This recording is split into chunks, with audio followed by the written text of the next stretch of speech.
할렐루야. 아멘. 주님의 은혜 안에서 늘 강건하시고 평안하시기를 축복합니다. 제가 작년 8월에 처음 한마음교회에 와서 인사를 드리고 말씀을 전했었는데 한 7개월 만에 다시 이렇게 인사를 드리는 것 같습니다. 다들 너무 뵙고 싶었고 만나고 싶었었는데 다들 잘 지내셨나요? 네. 저희 가정을 비롯해서 저희 제주성서교회는 한마음교회의 기도와 또 사랑 덕분에 하나님의 은혜 가운데 잘 지내고 있습니다. 물론 그 사이에 목사님도 말씀하셨지만 참 많은 일이 저희 가정에 있었습니다.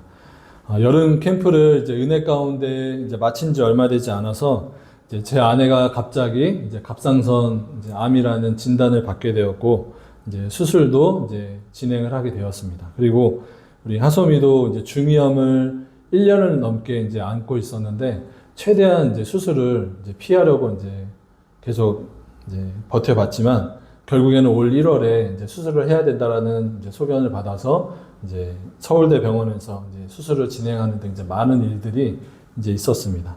근데 그래도 참 감사한 것은 그 모든 과정을 지나는 가운데 하나님의 은혜와 역사를 아주 분명하게 저희가 경험했다라는 사실입니다. 아내의 암을 일찍 발견하게 하셔서 다행히 전이되지 않고 깨끗이 치료될 수 있도록 하나님이 역사해 주셨고, 하소미도 서울대 병원에서 수술을 하는데 아실 거예요. 서울대 병원에서 수술하려면 예약하고 날짜를 잡는 게 참 쉽지 않다라는 거. 그래서 한참 시간이 걸려야만 하는데, 근데 검사를 한 그 바로 다음 날에 우연히 수술 날짜가 생겨서 하루 만에 수술을 진행할 수 있도록 하나님이 인도해 주셨습니다. 그래서 고난과 어려움이 있었지만 하나님이 그 가운데 길을 내어 주시고 그 길 가운데 선하고 아름답게 저희 가정을 인도하셔서 하나님의 은혜를 충만하게 경험하면서 이렇게 지내왔는데, 이 모든 것이 저희 가정을 주님의 사랑으로 품고 기도해 주신 우리 한마음교회 성도님들의 기도 덕분이라고 저는 생각을 합니다. 그래서 기도해 주셔서 다시 한번 진심으로 감사의 말씀을 드립니다. 또 저희 제주성서교회는 올해로 13주년이 되었는데, 그동안에는 한 번도 주일학교라는 것이 없었습니다. 그냥 주일 오전 11시에 온 세대 통합 예배라고 해서 어린아이들이랑 어른들이 함께 예배를 드려왔다가 한마음교회에서 작년에 여름 캠프로 저희 교회를 섬겨주신 이후로 그것을 기점으로 해서 작년 9월부터 주일학교를 처음으로 은혜 가운데 시작하게 되었습니다. 그래서 함께 마음을 합해 섬겨주시는 세 분의 든든한 선생님들이 계시고 저희 아내도 함께 교사로 주일학교를 교사로 섬겨주고 있습니다. 교회가 있는 이 저희 교회 애월 지역이 아이들보다는 상대적으로 시골이다 보니까 노인분들이 많이 사세요. 그래서 전도하기가 참 쉽지 않습니다. 목사님도 말씀하셨지만 우상숭배가 진행되는 그런 여러 가지 환경 가운데 있는데, 그리고 교회에 나오고 있는 그 가정의 아이들도 교회 근처에서 살면 좋겠지만 교회에서 30분 정도 떨어진 지역에서 살고 있기 때문에 교회를 평일에 주중에 나온다는 것이 참 쉽지가 않습니다. 부모님 따라서 차를 타고 30분을 와야만 나올 수 있는 그런 환경입니다. 그래서 주일학교를 저희가 시작하고 크리스마스 때 달란트 잔치를 저희가 처음 크게 한번 해보자 해서 진행을 했었는데, 그러한 큰 행사 때에는 아이들이 친구들을 멀리서 살기 때문에 그때만 친구들을 데리고 오긴 하지만, 아직까지는 아쉽게도 정식으로 등록하고 나오고 있는 친구들은 아직은 없습니다. 하지만 교회에 발을 들인 그 아이들의 발걸음은 분명한 하나님의 부르심의 역사이고 은혜의 시작점이 될 줄로 믿습니다. 그래서 교회 학교를 시작한 지 얼마 되지 않았기 때문에 지금은 기존에 있는 아이들에게 조금 더 집중을 하고 잘 복음을 가르치기 위해서 애를 쓰고 있습니다. 그래서 저도 잘하는 것은 아니지만 앞에서 찬양 인도하시는 여자 선생님과 함께 저는 뒤에서 열심히 그 율동을 따라하면서 뒤에서 찬양을 함께 하고 있고, 올해는 조금 더 작년에 주일학교를 시작했지만 올해 시작하면서 처음으로 교사 임명식이라는 것을 저희가 준비해서 정식으로 부장 집사님도 세우고 교사도 임명하는 시간을 가졌습니다. 그리고 교회 전체적으로 함께 이제 주일학교 우리 다음 세대를 세워가는 일에 우리가 온 마음을 다해서 한번 힘써보자라고 해서 이제 같이 뜨겁게 기도하는 시간도 저희가 가졌었습니다. 그래서 올해 제주 성서교회는 오늘 말씀의 제목인 것처럼 성장하는 믿음, 성장하는 교회라는 표어를 가지고 이제 나아가고 있습니다. 그래서 하나님이 주신 사명을 이제 온전히 감당하기 위해서는 반드시 신앙의 성장이라는 것이 전제가 되어야 되기 때문에 이제 이것을 우리가 표어로 하고 저희가 달려가고 있습니다. 그래서 이 표어 아래서 이제 주일학교가 이제 새롭게 시작된 것처럼 이제 교회적으로도 이제 새롭게 시작한 것들이 있는데 이제 앞서 우리가 교제 시간 때 나누기도 했지만 이제 주님께 우리가 조금 더 가까이 나아가고자 해서 이제 매월 1일에는 이제 월삭 기도회라고 해서 이제 매월 1일에 첫날에 하나님 앞에 예배하자. 그래서 저녁 8시에 월삭 기도회로 이제 예배를 드리기로 했고, 이번에 이제 화요일에서 저희가 금요일까지는 이제 새벽 예배를 이제 새롭게 또 시작을 하게 돼서 매일 1년의 그 성경 읽기표에 따라서 이제 읽으면 1년에 1독을 할 수 있는 그 표를 따라서 이제 매일 새벽에 함께 말씀을 읽고 이제 함께 예배하며 기도하고 있습니다. 이렇게 저희 제주성서교회가 이제 주님이 부르시고 세우신 그 애월 땅에서 하나님의 은혜 가운데 빛과 소금의 역할을 잘 감당하고 주님의 뜻 가운데 온전히 세워져 갈 수 있도록 계속적으로 성도님들의 기도를 부탁드립니다. 벌써 2026년도도 이제 3월 중순이 되었는데 성도님들 올해 계획하신 것들 잘 이루고 계신가요? 어떠세요? 우리가 연초마다 이렇게 서로에게 인사하죠. 새해 복 많이 받으세요. 새해 복 많이 받으세요. 이렇게 인사하는데 여러분 주님이 주시는 복 많이 받고 계신가요? 많이 받고 계신 줄로 믿습니다. 그러한 의미에서 우리 다시 한번 옆에 분들 한번 바라보시고 2026년이 아직 우리에게 많이 남아있기 때문에 아직 3월이기 때문에 한 번 더 이렇게 축복했으면 좋겠습니다. 이렇게 한번 인사하겠습니다. 새해 주님의 복 많이 받으세요. 한번 인사하겠습니다. 새해 주님이 주시는 복 많이 받으시길 축복합니다. 설교를 준비하면서 이 복이라는 것에 대해서 한번 묵상을 해봤습니다. 복이 무엇일까? 우리가 받고자 하는 복은 무엇이고 우리에게 진짜 복이 되는 것은 무엇일까라는 것을 한번 묵상해 봤습니다. 사람은 누구를 막론하고 복이라는 것을 받기를 좋아합니다. 그래서 우리나라는 복주머니 같은 것을 만들어서 이렇게 팔기도 하고 연초가 되면 무당을 찾아가서 점을 보기도 하고 또 복을 받거나 아니면 액이라고 해서 그걸 막기 위해서 뭘 써요? 부적이라는 것을 써서 막 붙이고 다니고 막 집에도 붙이고 막 이렇게 하기도 하죠. 근데 재밌는 것은 뭐냐면 사람은 그것을 누가 주는 건지는 분명히 알지 못하지만 막연히 복을 받고 싶어하는 마음이 있다는 거예요. 막연히 누가 주는 건지는 몰라요. 근데 막연히 복을 받고 싶어하는 거예요. 근데 다른 복은 그렇게 막 받으려고 하면서 정작 예수 그리스도로 말미암는 복음은 잘 받지 않는 것 같아요. 막연히 복을 받고 싶어하는데 예수님으로 말미암는 복음은 받지 않는 것 같아요. 진리를 거스르는 죄인의 그런 본성이기 때문에 그렇습니다. 그러니까 사람은 누군가로부터 막연하게 이제 복이라는 것을 받고는 싶은데 또 아무 복이나 받는 것은 또 아닌. 그러니까 자신이 받고 싶은 복의 기준이라는 것이 이제 사람에게는 다 있는 거예요. 그럼 사람은 도대체 무슨 복을 그렇게 받고 싶어 하는 것일까? 무슨 복을 받고 싶을까? 새해를 맞이할 때마다 어떤 기대를 가지고 살아가는 것일까? 그저 막연히 좋은 일, 그냥 행운이 가득하기를 바라는 것일까? 그럼 그 행운이라는 것이 누가 주는 것이라고 생각하는 것일까? 아니면 우연이라고 그냥 생각하는 것일까? 이런 것을 우리가 한번 생각해 볼 필요가 있습니다. 전적으로 타락한 인간에게도 막연하지만 이제 신의 존재에 대한 감각이라는 것이 남아 있습니다. 왜냐하면 애초에 이 인간이라는 존재는 애초에 지음을 받기를 혼자 살아갈 수 있는 존재로 지음받지 않았기 때문입니다. 그래서 하나님과 교제하는 그런 인격적인 존재로 애초에 지음을 받았기 때문에 그래서 전 세계 어디를 가도 아무리 깊은 오지에 갈지라도 문명이 발달하지 않은 곳에 갈지라도 인간이 모인 사회에는 뭐가 있느냐? 종교가 있는 것을 알 수가 있죠. 신에 대한 감각이 남아있기 때문에.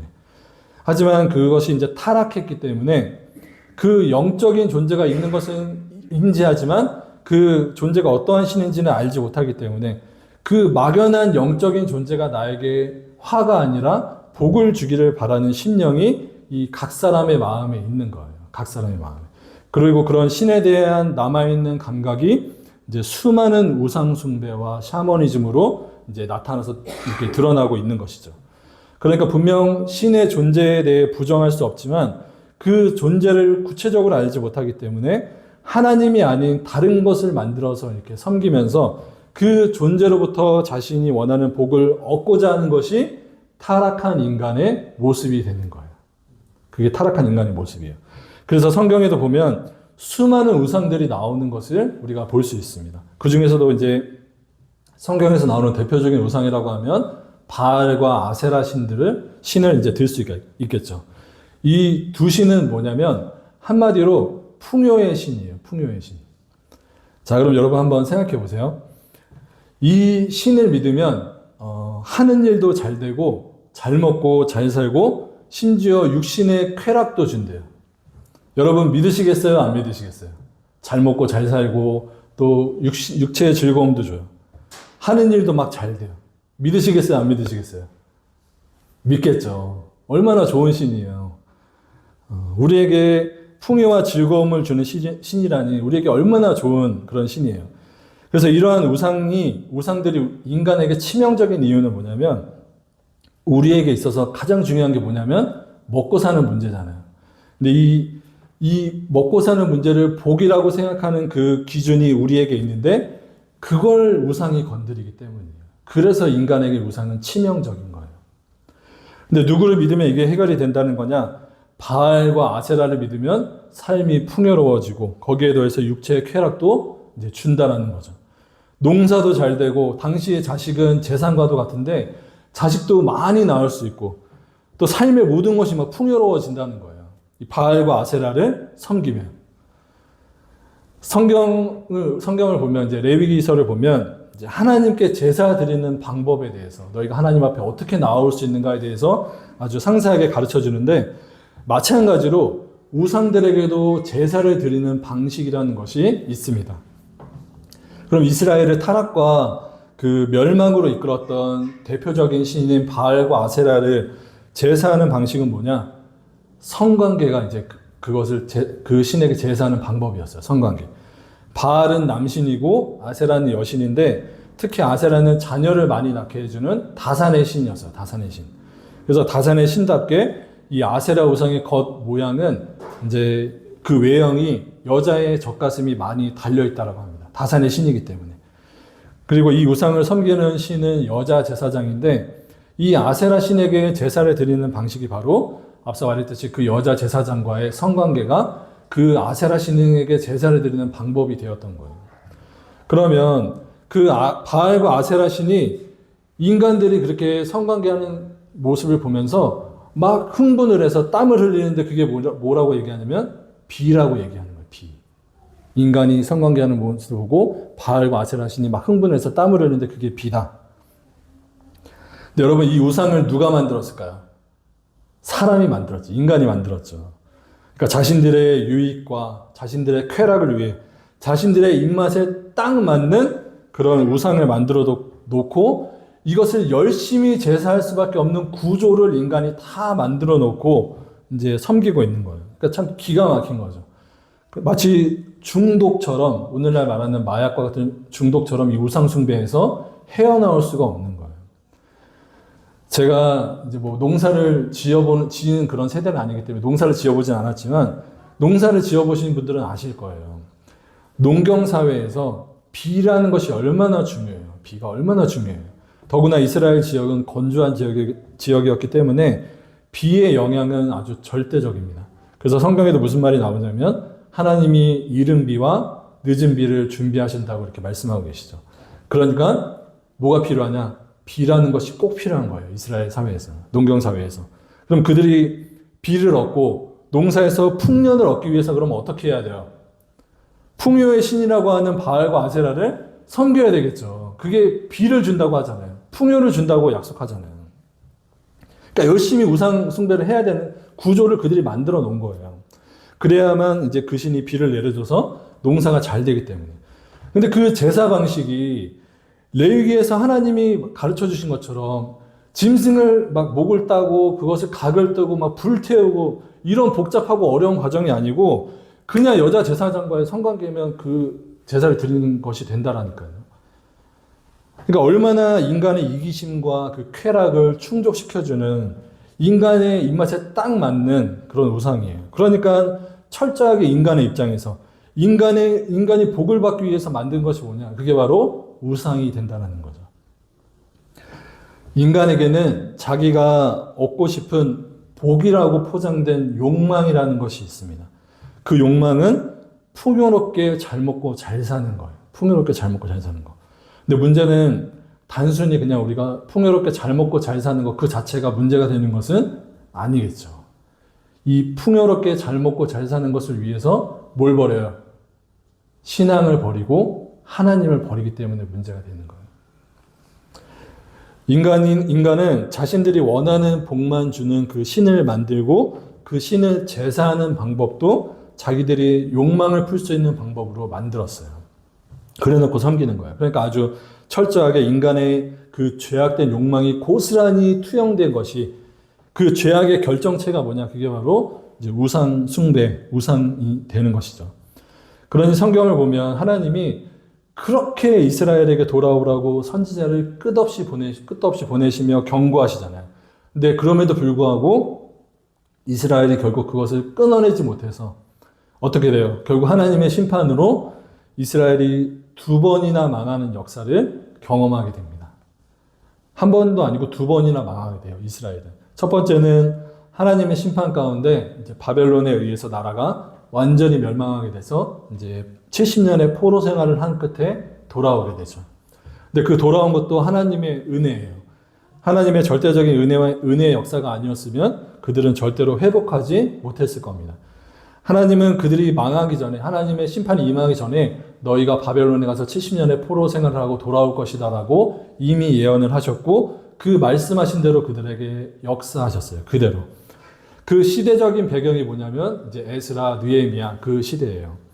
근데 그렇게 성전을 포로 생활을 마치고 이제 돌아와서 성전을 재건하고 하나님의 은혜 가운데 이제 나라가 회복되는데 그 이후에 언제 또 이스라엘이 멸망하냐면 예수님의 시대를 지난 이후에 AD 70년에 이제 로마에 의해서 이스라엘이 한 번 더 완전히 멸망을 하게 됩니다.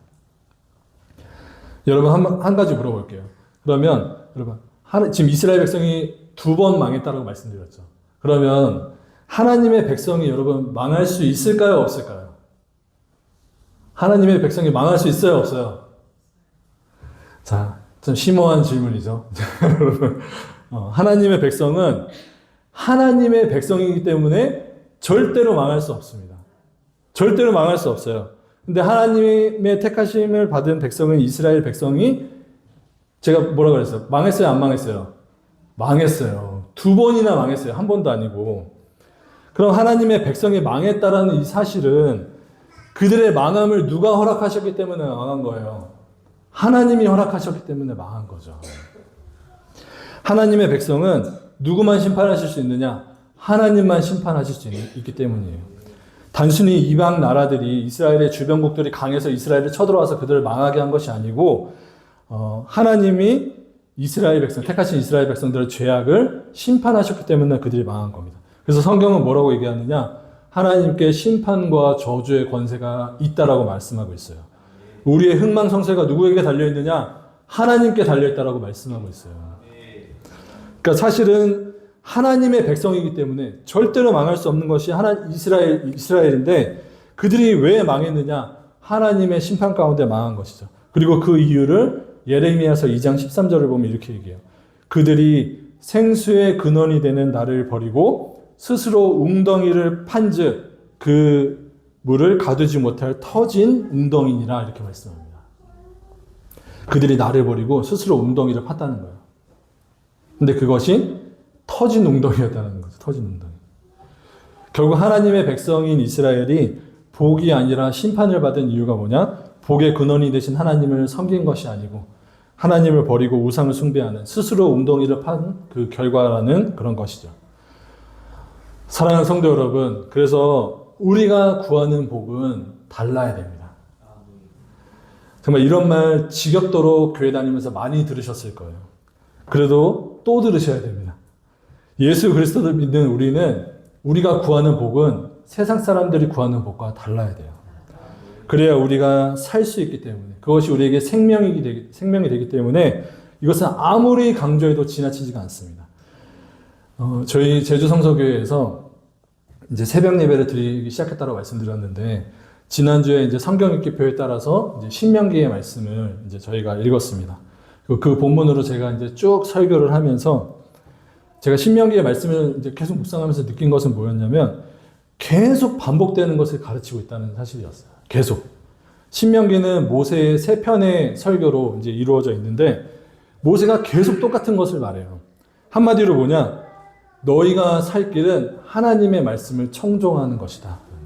하나님의 말씀을 청종하는 것이 너희가 유일하게 가나안 땅에 들어가서 살 수 있는 길이다라는 거예요. 그것이 복이고 그래야 너희가 산다는 거예요. 청종이라는 것은 듣고 따른다라는 그런 뜻입니다. 하나님의 말씀을 듣고 따르는 것. 하나님의 말씀을 청종하는 자는 살고 불순종하는 자는 저주와 심판을 받는다는 거죠. 복이 무엇인지, 저주가 무엇인지, 심판이 무엇인지 하나님이 분명하게 말씀하신 거예요. 분명하게 말씀하셨어요. 그러니까 우리는 우리가 바라는 마치 바알과 아세라에게 구하는 것과 같은 복을 우리가 구하면서 살 것이 아니라 하나님이 우리에게 원하시는 것을 구할 수 있어야 된다는 겁니다. 그게 복이라는 거예요. 그럼 우리는 무엇을 구해야 되느냐? 하나님은 우리가 무엇을 구해야 될지, 그 무엇이 우리에게 복이 되는지도 우리에게 다 가르쳐 주셨어요. 성경을 통해서. 우리가 다 잘 아는 마태복음 6장 33절은 우리에게 이렇게 말씀합니다. 우리가 구할 것에 대해서. 너희는 먼저 뭘 구해요? 그의 나라와 그의 의를 구하라. 이렇게 얘기하죠. 먼저 너희는 하나님의 나라와 의를 우리에게 구하라고 이렇게 말씀하고 있습니다. 그러니까 우리가 어제나 오늘이나 영원토록 우리가 구해야 되는 하늘의 복, 하나님이 우리에게 주시는 그 복은 뭐냐? 하나님의 나라와 의에 있다라는 거예요. 다른 엉뚱한 것을 구하지 말고 이것을 구하는 것이 신앙의 진짜 복이라는 겁니다. 이것을 구하며 나아가는 자에게 그 뒤에 말씀이 더 우리에게 중요하죠. 이것을 구하는 자에게 하나님 어떻게 하신다 그래요? 그리하면 이 모든 것을 너희에게 어떻게 해요? 더하시리라 이렇게 말씀하세요. 더하시리라. 이 모든 것을. 그러니까 우리가 맨날 백날 첫날 막 불안과 염려와 걱정 가운데 붙들며 기도하고 있는 거, 너희의 먹을 것과 마실 것과 입을 것을 하나님의 나라와 의를 구하는 자에게 더해 주신다는 거예요. 맨날 먹고 살 것을 염려하면서 그것이 인생의 전부인 양 그것에만 함몰되어서 헛된 것을 쫓다가 인생을 낭비하지 말고 너희가 진짜 구하며 살아야 될 게 뭐냐? 하나님의 나라라는 거예요. 그의 의라는 거예요. 그럼 그 모든 것을 너희에게 다 더해 주신다라는 거죠. 이게 우리가 얻은 복의 비밀, 신앙의 비밀이 되는 거예요. 이게 신앙의 비밀. 그러니까 내가 속한 모든 곳에 하나님의 나라.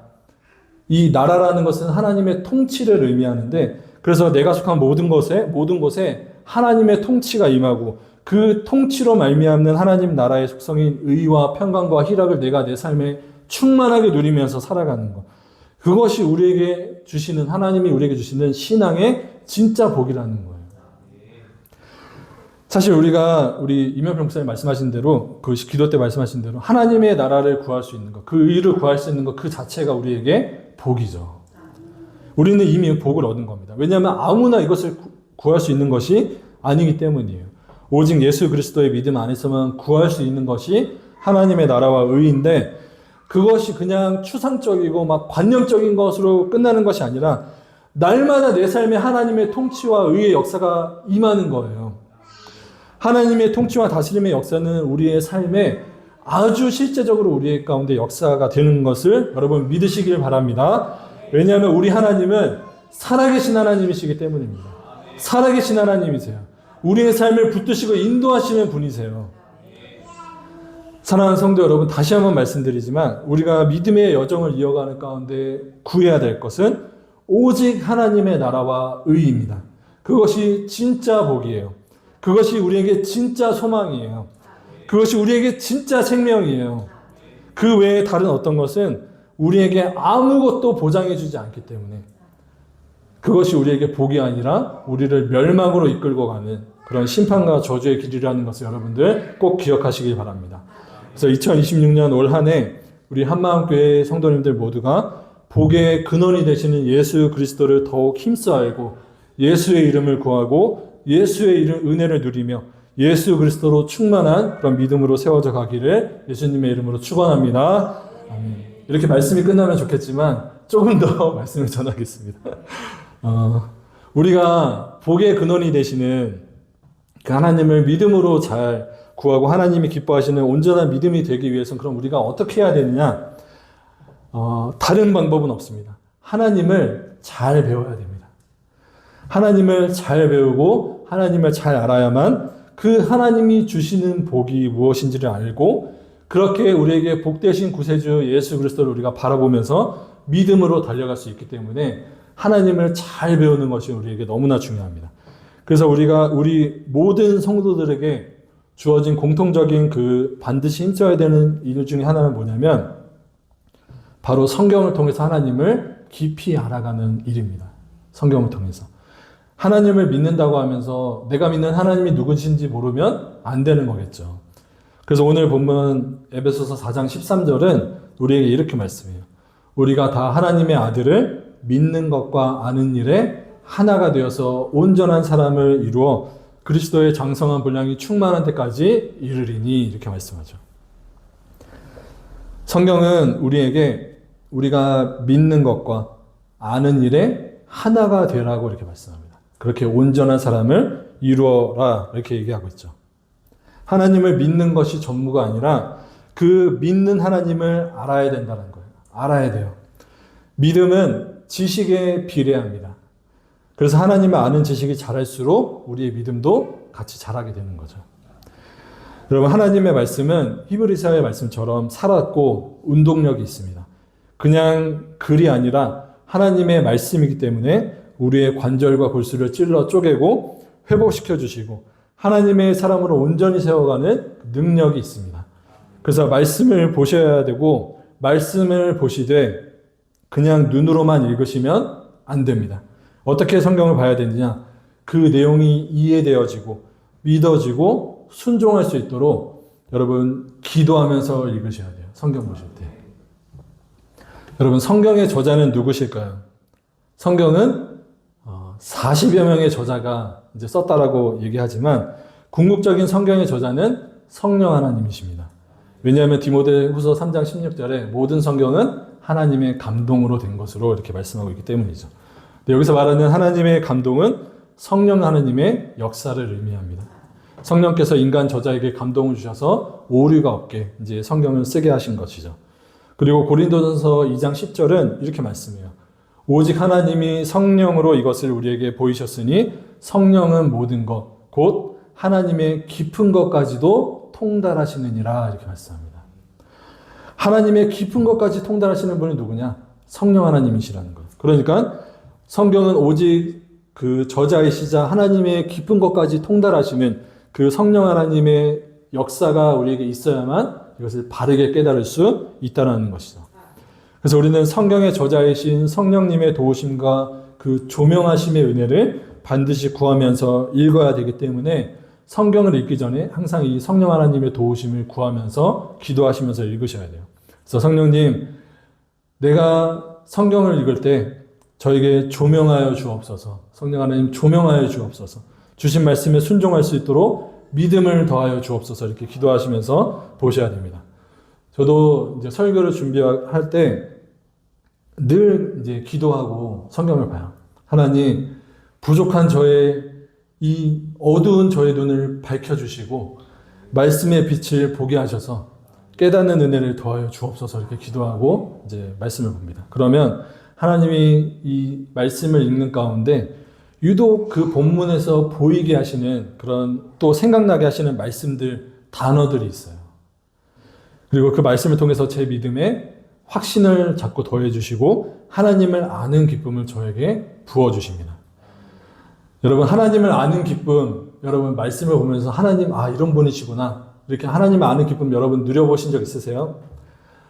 제가 신학교를 다니면서 이제 공부하던 시절에 이 은혜를 처음 이제 느껴본 적이 있었어요. 제가 신학을 이제 막 공부하기 시작했을 때, 이제 저 개인적으로, 이제 개인적인 신앙으로 이제 풀리지 않았던 그 신학적인 문제가 있었는데, 그게 바로 뭐였냐면, 믿음이라는 것이 내가 믿은 것이냐, 아니면 하나님이 나에게 믿음을 주신 것이냐, 이 문제가 이제 제가 신학을 처음 시작할 때 이제 풀리지가 않았어요. 이 문제에 대한 해석으로 기독교의 이제 교단들이 나눠지기도 한 것이기 때문에 사실 이것은 이제 가볍게 볼 문제는 아닙니다. 이 해석을 어떻게 해석하고 이해하느냐에 따라서 구원론을 시작으로 모든 이어지는 교리적인 문제가 해석되기 때문에 당시 저에게 있어서는 이 문제가 너무너무 중요한 문제였어요. 근데 우리가 일반적으로 믿음 순서를 한번 생각해 보면 어때요? 분명히 내가 의지를 발휘해서 하나님을 믿었잖아요. 내가 의지를 발휘해서 하나님을 믿었잖아요. 그죠? 내가 하나님을 믿기로 결정하고, 내가 교회에 나오기로 결정하고, 내가 예배를 드리기로 결정해서 나온 거잖아요. 하나님을 믿기로 누가 결정했어요? 내가 결정한 거잖아요. 내가 결정했잖아요. 근데 성경은 그렇게 말하고 있지 않은 거예요. 성경은. 내가 믿기로 한 내 의지가 아니라 하나님의 은혜라고 말씀하고 있는데 이게 이해가 안 됐던 거예요. 이게 썩 교집합이 되지 않았던 거예요.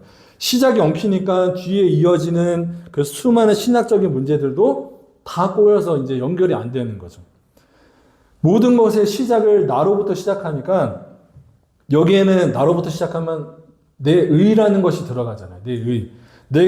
내가 믿었다라는 내 의가 들어가기 때문에 구원의 확신도 가질 수 없고 또 확신이 없으니까 언제 구원을 실패할지 모르는 두려움을 안고 믿음 생활을 마치 살얼음판을 걷는 것 같이 하게 되는 거예요.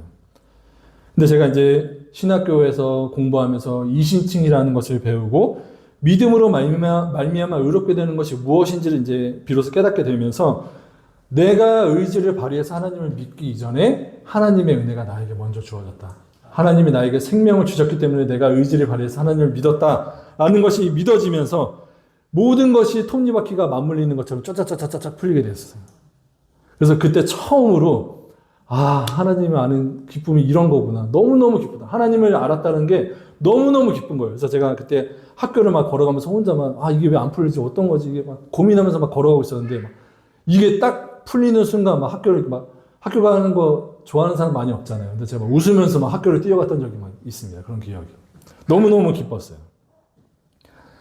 우리가 잘 아는 종교개혁자인 마틴 루터도 로마서 1장 16, 17절을 이제 통해서 믿음 안에서 참 자유를 그가 얻게 되죠. 눈이 떠지게 되죠. 주님이 주시는 큰 기쁨과 그래서 은혜 가운데 무려 로마 카톨릭이라는 엄청난 그 단체와 이제 맞서는 종교 개혁을 루터가 일으키게 되죠. 진리를 아는 기쁨은 이제 우리에게 있어서 모든 두려움을 사라지게도 하기 때문입니다. 담대함을 우리에게 주시기 때문이에요. 그래서 이 진리를 아는 기쁨, 하나님을 아는 기쁨을 우리 성도님들이 충만하게 누릴 수 있기를 예수님의 이름으로 축원합니다. 사도 바울은 오늘 본문 에베소서 4장에서 그리스도인의 성장에 대해서 가르쳐요. 성장해야 된다는 거예요. 구원받았다라고 끝이 아니라 구원은 우리가 예수 그리스도 안에서 이제 거듭난 것이기 때문에 그리고 거듭났다라는 것은 어떤 의미냐? 다시 태어났다라는 의미이기 때문에 그때부터가 시작이라는 거예요. 그때부터 시작이에요. 그래서 중생한 순간부터 날마다 그리스도를 닮아가는 거룩함으로 날마다 성숙해져 가야 된다. 성장해야 된다라는 것을 우리에게 가르쳐 줍니다. 그리고 오늘 본문은 우리가 이러한 영적 성장을 이루어야 하는 이유에 대해서 14절에 이렇게 말씀해요. 14절 보면 이렇게 얘기합니다. 이는 우리가 이제부터 어린아이가 되지 아니하여 사람의 속임수와 간사한 유혹에 빠져 온갖 교훈의 풍조에 밀려 요동하지 않게 하려 함이라 이렇게 말씀합니다. 어린아이는 우리가 알듯이 판단과 이해에 있어서 이제 미숙하고 의지도 약하기 때문에 굳게 서 있지 못하고 이리저리 흔들리게 되죠. 그래서 누구의 말이 속임수인지 누구의 말이 간사한 유혹인지를 잘 판단하지 못하기 때문에 결국에는 세상의 풍조에 휩쓸려서 이리저리 끌려다니다가 망하는 길로 갈 수밖에 없는 겁니다. 그러나 신앙은 바울은 뭐라고 하느냐? 신앙은 자기가 믿고 배우고 확신하는 바를 따라서 걸어가는 것이다라고 말씀해요. 그래서 사도 바울은 디모데후서 3장 13절 이하에서 이렇게 말씀하죠. 악한 사람들과 속이는 자들은 더욱 악하여져서 속이기도 하고 속기도 하나니 그러나 너는 배우고 확신한 일에 거하라 이렇게 말씀합니다. 그러면 우리는 어떻게 해야 배우고 확신한 일에 거하며 영적으로 성장해 나갈 수 있느냐? 성경은 참된 영적 성장이 무엇인지에 대해서 가르쳐줘요. 그것은 앞서 말했듯이 바로 지적인 하나님을 아는 성장이 있어야 된다라고 가르칩니다.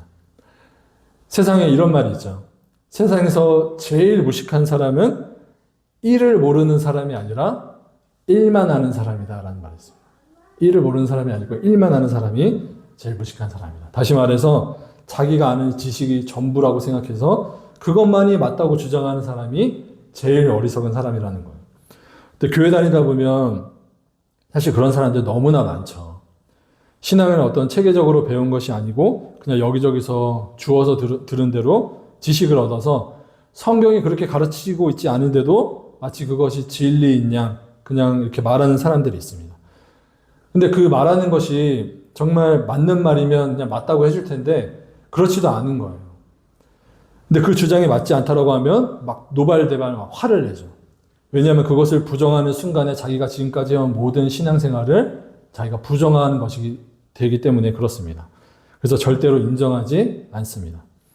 그래서 우리는 하나님의 말씀을 체계적으로 잘 배워야 되고 어린아이가 아니라 어른의 신앙으로 반드시 자라가야 되는 거예요. 그리고 어린아이와 어른의 다른 점이 있다면 여러 가지를 들 수 있겠지만 가장 어른의 신앙의 두드러진 특징은 뭐냐면 이제 흔들리지 않는다라는 겁니다. 어린아이는 흔들리지만 어른은 흔들리지 않아요. 왜냐하면 뭐가 맞고 틀린지를 아는 분별력이라는 것이 그 사람 어른에게 있기 때문입니다. 신앙이 성숙한 사람들은 하나님의 말씀으로 말미암아 흔들리지 않는 견고함의 은혜라는 것이 있는 사람들입니다. 그리고 신앙이 성숙한 사람은 특징은 이제 겸손한 사람이에요. 겸손한 사람. 그리고 겸손하다라는 것은 하나님의 말씀에 순종하는 사람이다라는 것을 뜻합니다. 겸손하니까 순종하지, 겸손하지 않으면 절대로 순종하지 못합니다. 그래서 어거스틴은 그리스도인의 가장 중요한 덕목 3가지를 말해요. 첫째는 겸손이요, 둘째도 겸손이요, 셋째도 겸손이다. 이렇게 얘기합니다. 여러분, 무엇보다 누가 가장 겸손하셨을까요? 가장 위대하고 가장 높으신 예수님이 가장 겸손하셨죠. 예수님은 별명이 있어요. 겸손의 왕이십니다. 그래서 겸손하지 않은 사람은 그 사람이 아무리 신앙생활을 오래 하고 직분이 설령 목사고 장로고 권사고 집사라고 할지라도 성경을 아무리 많이 읽을지라도 지식적으로 아무리 많이 성경을 알지라도 겸손하지 않으면 바른 신앙이라고 볼 수 없는 거예요. 성숙한 신앙이라고 볼 수 없어요. 신앙의 성숙은 반드시 겸손이라는 열매로 나타나게 되어 있습니다. 그래서 이 겸손의 성품을 갖추기 위해서 믿음의 성숙함으로 자라기 위해서 우리는 하나님의 아들을 믿는 것과 아는 일에 하나가 되어야만 하는 거예요. 하나님의 말씀을 열심히 보고 배워야 되는 겁니다. 그리고 기도를 통해서 말씀을 이루시는 하나님을 우리가 삶 속에서 경험할 수 있어야 되는 거예요. 그것이 우리가 살아내야 하는 신앙생활의 정수가 되는 겁니다. 하나님을 아는 지식은 믿음의 성장과 함께 우리를 바른 신앙생활로 이끌어주는데, 그래서 성경은 하나님의 믿는 것과 아는 지식으로 충만한 우리가 삶에서 어떻게 살아야 하는지도 가르쳐줘요. 하나님 알고 믿는 지식을 가진 너희가 어떻게 이제 살아야 되느냐, 이것도 가르쳐줘요. 15절을 보면 이렇게 말씀하죠. 오직 사랑 안에서 참된 것을 하여 범사에 그에게까지 자랄지라. 그는 머리니 곧 그리스도라. 이렇게 말씀합니다. 뭘 하라고 하느냐? 참된 것을 하라고 이렇게 말씀해요. 참된 것. 이 참된 것이라는 것의 헬라어 단어는 그 의미는 진리라는 뜻입니다. 진리. 그러니까 참된 것을 하여라는 말은 진리의 생활을 네가 해라라는 뜻이에요. 진리의 생활을. 다시 말해서 믿음이 성장하기 위해서는 지식과 더불어서 우리의 삶도 진리를 따라서 그렇게 살아야 한다라는 것을 말해주고 있는 거예요. 하나님의 아들을 믿고 알지만 너희가 참되게 살지 못하면, 진리대로 살지 못하면 그 믿고 아는 것은 아무런 의미가 없다라는 거죠. 참 안타까운 소식이 요즘에 기독교 교계에 이제 들리고 있습니다. 그래서 아시는 분은 아시겠지만 최근 한 교회 이제 원로 목사님이 자기 아들 목사님의 개척을 위해서 교회에 이제 큰 돈을 요구했다라는 기사가 이제 나오면서 이제 교계가 아주 뜨거웠습니다. 저도 이제 그분이 쓰신 책을 통해서 이제 신학을 공부하기도 했었는데, 목회자들의 목회자로 이제 불리시는 그 평생을 많은 사람들의 존경을 받으며 이제 목회를 해오신 분의 마지막이 이제 그렇게 된 것에 대해서 이제 참으로 안타까운 마음이 이제 들기도 합니다. 이 행보로 인해서 그러면 이분이 그동안 가르쳤던 것은 무엇이었냐라고 이제 허무함마저 가지는 사람들도 이제 생기기도 합니다. 이것이 우리가 하나님의 아들을 알고 믿는 것에서 그치지 않고 주의 말씀을 따라 참되게 진리대로 살아가야 하는 것이 중요한 분명한 이유가 됩니다. 성경은 우리의 인생을 믿음의 경주라고 표현을 해요. 경주이기 때문에 우리는 끝까지 잘 달려가야 됩니다. 끝까지 달려가는 것이 중요해요. 배운 대로 잘 달리다가도 결승선을 얼마 앞두지 않고 이런 행보를 보일 수가 있기 때문에 롯의 아내가 주의 말씀에 따라서 뒤를 보지 말아야 되는데 뒤를 돌아보고 돌기둥이 된 것처럼 우리는 뒤를 돌아보지 말고 결승선을 향해서 하나님의 말씀을 따라 표대를 향해서 우리는 전력으로 달려갈 수 있어야 되는 거죠. 사랑하는 성도 여러분, 아직 2026년 우리 시작점에 아직 우리 서 있습니다. 비단 우리는 새해뿐만 아니라 우리는 아침마다 새롭고 늘 새롭게 하시는 그 주님의 은혜 안에서 우리는 모든 것을 할 수 있는 은혜를 우리는 얻었습니다. 우리 가운데 새 일을 행하실 하나님을 우리는 기대하시기를 바랍니다. 새 마음을 품게 하시고 새 역사로 우리를 인도하신 하나님을 소망하시기를 바랍니다. 하나님은 하나님의 역사를 반드시 이루어 가십니다. 그래서 우리도 그 하나님의 은혜 안에서 우리에게 주어진 믿음의 일을 우리 역시도 잘 감당해야 됩니다. 우리의 믿음의 여정 가운데 절대로 우리가 놓치지 말아야 되는 것, 그것은 바로 하나님의 나라와 의를 구하는 것이고 하나님의 말씀과 기도로 주님의 뜻 가운데 그리스도에게까지 자라가는 일입니다. 이것이 우리에게 주어진 신앙의 복이고 우리가 감당해야 하는 신앙의 그 믿음의 역사인 줄로 믿습니다. 그래서 간절히 바라옵기는 우리 한마음교회와 우리 제주성서교회가 올 한 해 하나님의 말씀을 더욱 붙들고 주님을 더욱더 가까이 하는 주님이 주시는 복으로 충만하기를 간절히 소원합니다. 그래서 함께 주님 안에서 성장하는 믿음, 함께 성장하는 교회로 믿음 안에서 아름다운 동역을 이루어가며 주님의 뜻 가운데 든든하게 세워져가는 그런 귀한 역사가 있기를 예수님의 이름으로 축원합니다.